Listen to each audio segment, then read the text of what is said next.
after midday, and how are you? Now today I'm so excited because I have a treat for us.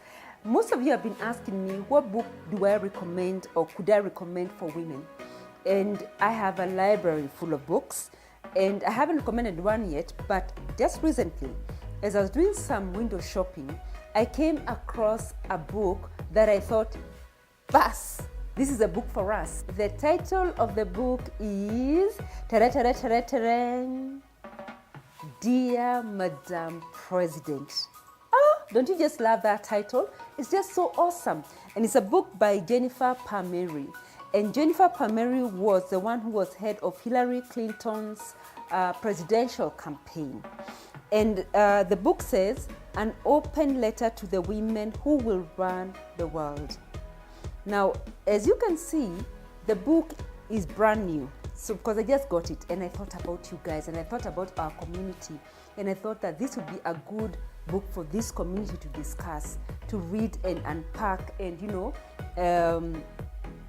what's it called? Be able to exchange ideas and look at what it's saying to us. But I haven't yet read it, so I'm not going to be reviewing the book. What I want to do is to recommend the book, and by giving you an overview of what you can expect in the book, just to whet your appetite so that you may feel inspired enough to go and get it. All right, so let me start by the introduction. Dear Madam President, chart your own path. Chart your own path.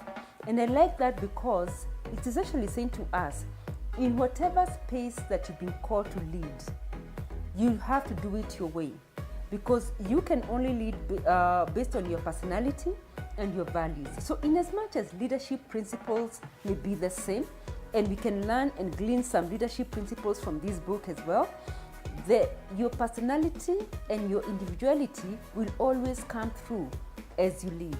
And therefore, we should not be comparing ourselves with somebody else's style of leadership, because we bring our individuality and personality into the spaces where we are leading. So chart your own path. Then chapter 1 talks about the day after. So I'll be reading, that's why I'm lowering my eyes so I'll be able to read it for you. And it says, when the unimaginable happens, imagine what else may be possible. And this is true of any of us, who is a leader. We run conferences, and sometimes it happens that you have organized for this conference, and then on the week of the conference, your biggest sponsor or partner pulls out. What do?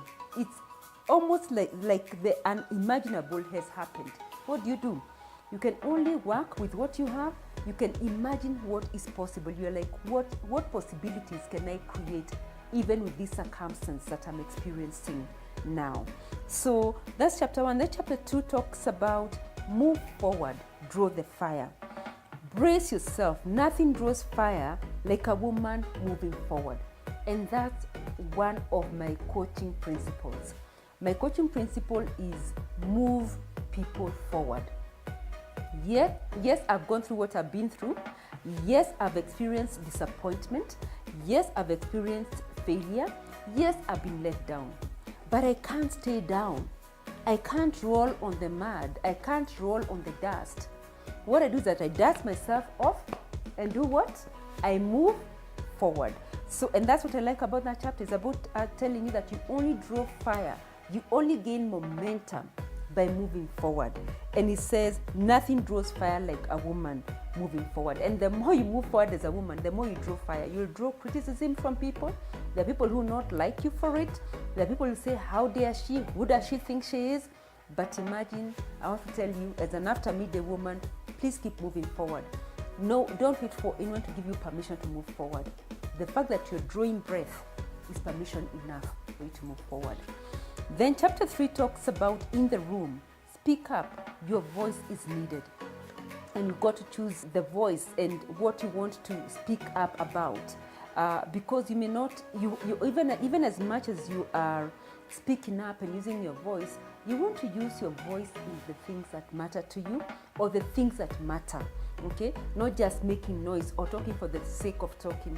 Have you ever been in a room with people who just talk for the sake of talking? somebody repeats somebody else's points in a different way. Do you know how annoying that is? So use your voice, but be clear about what you want to use your voice for. Then chapter 4 talks about nod less, cry more.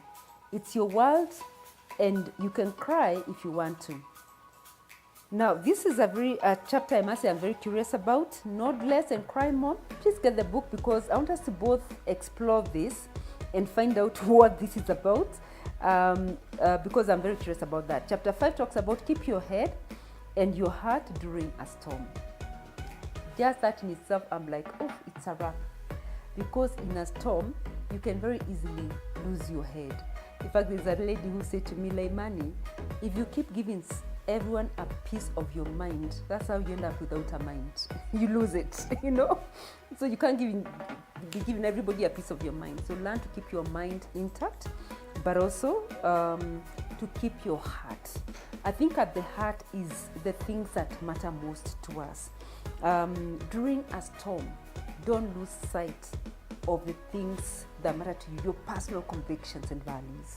But we will find out what the book is saying. That's just my interpretation, because I've said to you I haven't yet read it. I'm still reading it. I'm in chapter 1. Chapter 6 talks about embrace your battle scars. Show us what you have been through. It tells us what we can survive. It's talking about women just being vulnerable. And, our channel talks about be authentic. And authenticity comes with vulnerability as well. Chapter 6 talks about her story, and it says, don't search for your role in his story, write your own. Don't search for your role in his story, write your own. That means write your own story. Chapter 8, undefeated. Even when you lose, refuse to be defeated. Don't give up. Don't let a failure define the rest of your life. Don't let a failure define who you are.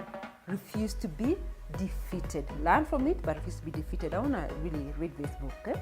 I hope you really are like, I want to get a copy. Where can I get a copy? Okay.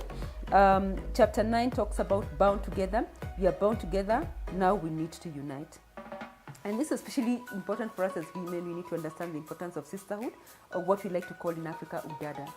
That idea that we can be able to be women who lift each other up, and that I do not look at another woman and say, who gives her the right? I'm like, I want to give her the right to shine, to be everything that God has called her to become. So it's an amazing book. I've just given you an overview of the chapter, and I would really love for us to review it together. So what I want you to do, when you get yourself a copy, tick the register below, say, got it. Just leave a comment that says, got it, got my copy, got it, get it. It's Dear Madam President. And with that, Dear Madam President, be bold, be authentic, and be significant. Let your light shine.